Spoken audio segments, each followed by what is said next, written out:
အားလုံးပဲမင်္ဂလာပါကျွန်တော်ရဲ့ YouTube channel လေးပြန်လည်ကြိုဆိုလိုက်ပါတယ်အခုဗီဒီယိုလေးကတော့ဂျပန်အခြေစိုက် USDT investment website တစ်ခုနဲ့ပတ်သက်ပြီးတော့ကျွန်တော်ပြပြပေးချင်ပါတယ်အရင်ဆုံးကျွန်တော်တို့တွေ register ဘိုင်းကိုအရင်သွားလိုက်အောင် register ဘိုင်းမှာဆိုရင်ကျွန်တော်အကောင့်ဖွင့်ဖို့အတွက်ကိုယ့်ရဲ့ email လေးထည့်မယ်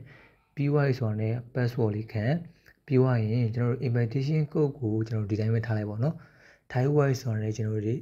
register လုပ်လိုက်လို့ရပါပြီOkay လုပ်ဖို့ဆိုရင်ကျွန်တော်တို့ရဲ့ main page ပေါ့နော်ကျွန်တော်တို့ကိုယ့်ရဲ့ website တွေကိုရောက်သွားလိမ့်မယ်ရောက်သွားဆိုရင်မိတ်ဆွေများလောက်ရမယ့်အရာက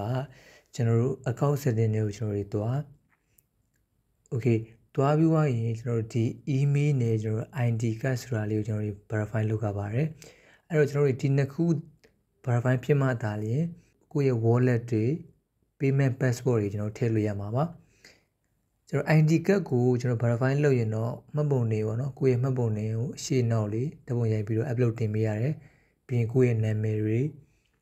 ပြီးမွေးနေ့တွေပြီးရင်ကိုယ့်ရဲ့ address လိပ်စာလေးကျွန်တော်ထည့်ပြီးသွားပြီဆိုတော့7 minute လေးပြအဲ့ဒါဆိုရင်တော့ ID card က verify ဖြစ်သွားလိမ့်မယ်နောက်တစ်ခုကကျတော့ကျွန်တော်တို့ wallet management ပေါ့နော် wallet management မှာဆိုရင်ကျွန်တော်တို့ add wallet ကိုကျွန်တော်နှိပ်လိုက်တာနဲ့ကျွန်တော်တို့ option တွေအများကြီးကျွန်တော်တို့ပေါ်လာတယ်ပေါ့အဲ option မှာမိတ်ဆွေများကိုနဲ့သက်ဆိုင်တဲ့ option တွေထည့်လို့ရတယ်ကျွန်တော်တို့ KBZ band တွေရှိမယ် KBZ pay တွေရှိမယ်ပြီး web pay တွေရှိမယ်เนาะဒါတွေကကျွန်တော်ဒီ website လေးထဲမှာတခြား website နဲ့မတူဘဲနဲ့ပို့ပြီးပါလာတဲ့ option လေးဖြစ်တယ်ပေါ့နော်ကျွန်တော်တို့အဲ့ option လေးကိုကျွန်တော်နှိပ်လိုက်နှိပ်ဝဲဆိုတော့ကိုယ့်ရဲ့ wallet address လေးကိုထည့်ပြီးသွားရင်အောက်မှာ screenshot ပေါ့နော်ကျွန်တော်တို့ရဲ့ wallet ပုံစံလေးပေါ့နော်အဲ့ဒါကို screenshot ရိုက်ပြီးတော့ upload တင်ပေးလိုက်ဦးမယ်ကျွန်တော်တို့ဒီမှာထုံစံတိုင်းပဲ USDT TRC20 လမ်းကြောင်းလေးကျွန်တော်တို့ရွေးလိုက်မယ်ရွေးပြီးဆိုတော့အခုလိုမျိုးကျွန်တော်တို့ရဲ့ address လေးတောင်းတယ်တောင်းဖို့ဆိုတော့အောက်မှာ QR code ပေါ့နော်ကိုယ့်ရဲ့ QR code လေးကိုကျွန်တော် screenshot ရိုက်ပြီးတော့ crop လေးလုပ်ပြီး upload ပြန်တင်ပေးလိုက်ပေါ့နော်တင်ပေးဖို့ဆိုတော့ကျွန်တော်တို့7 minute လိုက်ဦးမယ်အဲ့ဒါဆိုရင်ကျွန်တော်တို့ရဲ့ wallet တွေဝင်သွားပြီနောက်တစ်ခုကတော့ကျွန်တော်တို့ payment password ပေါ့ payment password ခံဖို့အတွက်ကကျွန်တော်တို့မိတ်ဆွေများကိုဝင်ခဲ့တဲ့ email ကျွန်တော်တို့ကုတ်လေးရင်ပို့ပေးအောင်เนาะအဲ့ကုတ်လေးကျွန်တော်တို့အရင်ရိုက်ထည့်ဖို့ရဆိုတော့လည်းအောက်မှာကဏ္ဍ6လုံးပေါ့เนาะကျွန်တော်တို့တွေပေးခြင်းတဲ့ကဏ္ဍ6လုံးလေးကျွန်တော်တို့နှစ်ခါရိုက်လိုက်ပြီဆိုတော့လည်းကျွန်တော်တို့ modify လုပ်လိုက်လို့ရပြီ Okay အားလုံးလည်းပြီးသွားပြီဆိုတော့ကျွန်တော်တို့ဒီ account တွေကိုငွေဘယ်လိုသွင်းမလဲဆိုတော့ကျွန်တော်ပြပြမယ်ကျွန်တော် recharge လေးကိုကျွန်တော်တို့နှိပ်လိုက်မယ်အရင်ဆုံးကျွန်တော်တို့ထည့်ခြင်းတဲ့အမောက်ကိုလာမေးတယ်ပေါ့เนาะအဲ့မှာကျွန်တော်တို့က$10ထည့်ခြင်းတယ်ဆိုလဲကျွန်တော်တို့$10တော့အရင်ရိုက်လိုက်ရိုက်ဖို့ဆိုတော့လည်းကိုဘယ်ဟာနဲ့ထည့်ချင်တာလဲဥပမာ KBZ pay နဲ့ထည့်ချင်တာလား web pay နဲ့ထည့်ချင်တာလား option တွေလာတောင်းတယ်။ Okay ဒီမှာ KBZ pay ဆိုရင်လည်းဒီမှာသူ့ရဲ့ KBZ pay account ပြီးရင် name နဲ့တကွာလာပြပေးရတယ်ပေါ့နော်။ဖုန်းနံပါတ်အစားဘယ်သူနာမည်ဘယ်သူပေါ့လာပြပေးရတယ်။ Okay တော့ကျွန်တော်တို့ဒီမှာ TRH နဲ့ပေါ့နော်ကျွန်တော်က TRH နဲ့ကျွန်တော် deposit လုပ်လိုက်တယ်ပေါ့နော်။လုပ်ဖို့ကတော့ကျွန်တော်ရဲ့ account ထဲမှာ$10ကျွန်တော်တို့ရောက်သွားပြီ။ဒါလေးကတော့ account ထဲကိုငွေသွင်းတဲ့နည်းလေးပေါ့နော်။ ပြီးသွားပြီဆိုတော့ကျွန်တော်ဒီမှာ access ဆိုတဲ့နေရာမှာကျွန်တော် investment plan လေးရှိရောအမှလည်းကျွန်တော်တို့တွားပြီး investment ရင်းနှီးမြှုပ်နှံလို့ရတယ်ဒါလေးဆိုရင် 0.8% ရမယ်နေ့စဉ်သူကြတော့21 days ပေါ့နော်ပြီးရင်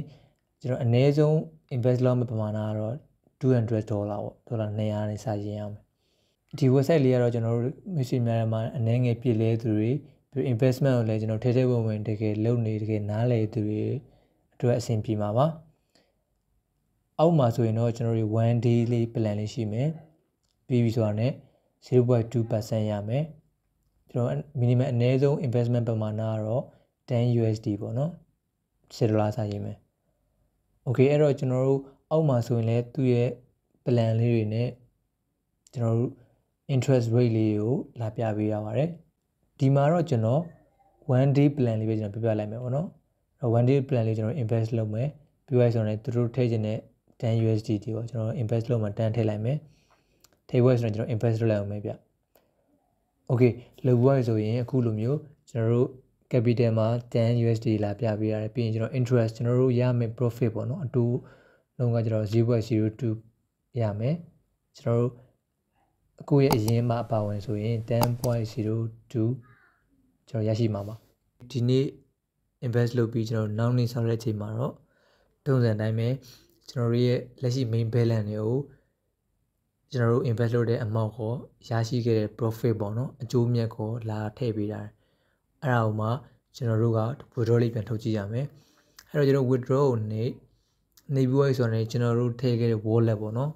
ထည့်ခဲ့တဲ့ USDT TRC20 လမ်းကြောင်းပါတယ် wallet လေးကျွန်တော်တို့ရိုက်ထည့်လိုက်ရိုက်ထည့်ပြီးဆိုတော့ကျွန်တော်တို့ကိုယ့်ရဲ့ payment passport လေးကိုရိုက် payment passport လေးရိုက်ပြီးဆိုတော့10 minute လိုက်အောင်ပဲဗျအထုံးစံတိုင်းပဲသူတို့ပြောထားသလိုမျိုးပေါ့နော်ကျွန်တော်တို့30 minute အများဆုံးကျွန်တော်တို့ကြာနိုင်တယ်ကျွန်တော်ကတော့ invest လုပ်ပြီးသိမကြခင်တော့တင်မှာပဲမိနစ်ပိုင်းလောက်မှာပဲအဲ့တော့ကျွန်တော် message များထဲမှာလည်းကျွန်တော်တို့ investment အကြောင်းကိုတရားနားလည်ပြီးတော့ထဲပုံဝင်ကျွန်တော်တို့ရင်းနှီးမြှုပ်နှံခြင်းတဲ့သူတွေရှိရင်လည်းကျွန်တော်ဗီဒီယိုလေးကအဆင်ပြေပါပါအဲ့တော့အကောက်ပွင့်နေတယ်ဆိုရင်လည်းဗီဒီယိုလေးအောက်မှာ link လေးချပေးရတယ်ပေါ့အဲ့ကနေပြီးတော့လည်း message များအကောက်တော့ဖွင့်နိုင်တယ်ဒါအပြင်ကျွန်တော်နားမလည်တာရှိခဲ့ရင်လည်း Telegram group မှာကျွန်တော်အသေးသေးမေးမြန်းနိုင်ပါတယ်